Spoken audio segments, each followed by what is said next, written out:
Donc dans cette vidéo, on se propose du coup de prouver la proposition 32 du livre 1 des éléments d'Euclide, qui est en fait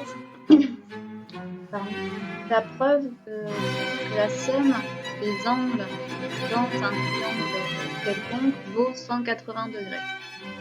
Donc pour ce faire, il va en fait, donc ici, il dit si l'on prolonge un des côtés d'un triangle, l'angle extérieur formé est égal à la somme des angles intérieurs qui en sont opposés, et la somme des trois angles d'un triangle vaut deux angles droits.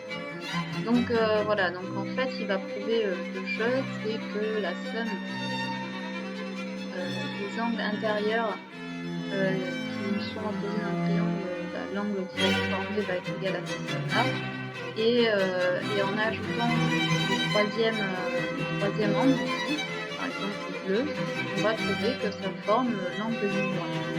Donc on va prolonger notre côté BC en une droite CD et on va y former l'angle qu'on va utiliser, donc l'angle vert. Et là maintenant on observe deux choses, par exemple, d'abord quand on observe, on va construire la parallèle. Donc c'est ça qu'il me faut. On va construire la parallèle du segment BA en passant par C. Tac. Et on va y poser un point E. C'est-à-dire qu'en fait, pourquoi on fait ça? Parce que implicitement, on va utiliser la relation des angles alternes qui nous permet de diminuer de manière particulière notre angle vert pour appliquer ensuite les propriétés des angles sur deux droites parallèles et une séquence qui nous a permis du coup d'apporter des caractéristiques aux angles et à la nature des droites, enfin, si elles s'intersectent ou si elles ne s'intersectent pas, en fait, je fais ça, voilà.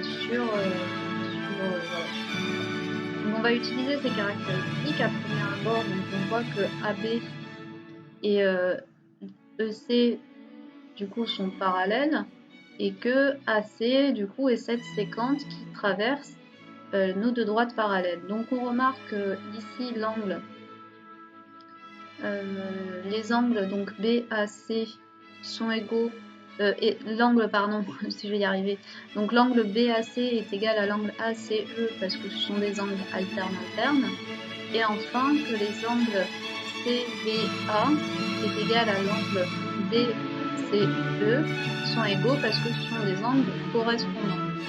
Et comme on sait que, et donc du coup là on utilise encore une fois la propriété, donc c'était la proposition en fait en vrai 29 qui, je le rappelle, si une séquence en forme de parallèle, elle détermine sur elle des angles alternes internes égaux, des angles correspondants égaux. Et ensuite le petit e des angles intérieurs et du même côté de la séquence supplémentaire. Ça c'est pas ce qui va spécifiquement nous intéresser, c'est vraiment le petit a et le petit b de cette propriété qui va nous aider à répondre à cette question. Donc ça veut dire qu'en premier abord, on a ça par la propriété que je viens d'énoncer.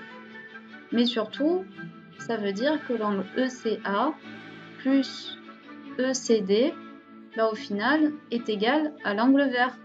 L'angle violet plus l'angle orange est égal à l'angle vert. Donc on a prouvé la première partie de notre proposition. Maintenant, il nous reste à prouver enfin que la somme des angles dans un triangle vaut deux angles droits. Là, on a déjà matché tout le travail parce que si on ajoute l'angle 2 à gauche et à droite, on va avoir cette nouvelle égalité, donc elle ne va pas bouger, on aura toujours une égalité. Mais en particulier, on remarque que l'angle bleu plus l'angle vert est égal à l'angle d'une droite, donc est égal à 180 degrés. Comme cette somme est égale à la somme des angles du triangle, on en déduit par ce fait que la somme des angles dans un triangle vaut 180 degrés. Donc nous avons prouvé la proposition 32 du livre 1 des éléments d'Euclide qui consistait à dire que la somme des deux angles à l'intérieur d'un triangle est égale à l'angle extérieur formé par le prolongement d'un des côtés, et surtout que par ce phénomène, donc on a utilisé pour ce fait la proposition 29 sur les angles alternes égaux et les angles correspondants égaux lorsqu'une séquence contient deux parallèles, Et enfin, on a pu, en utilisant un axiome, c'est-à-dire en ajoutant à gauche et à droite une même quantité, cette quantité ne bénéficie pas d'égalité, on a du coup montré que la somme des angles dans un triangle vaut 182.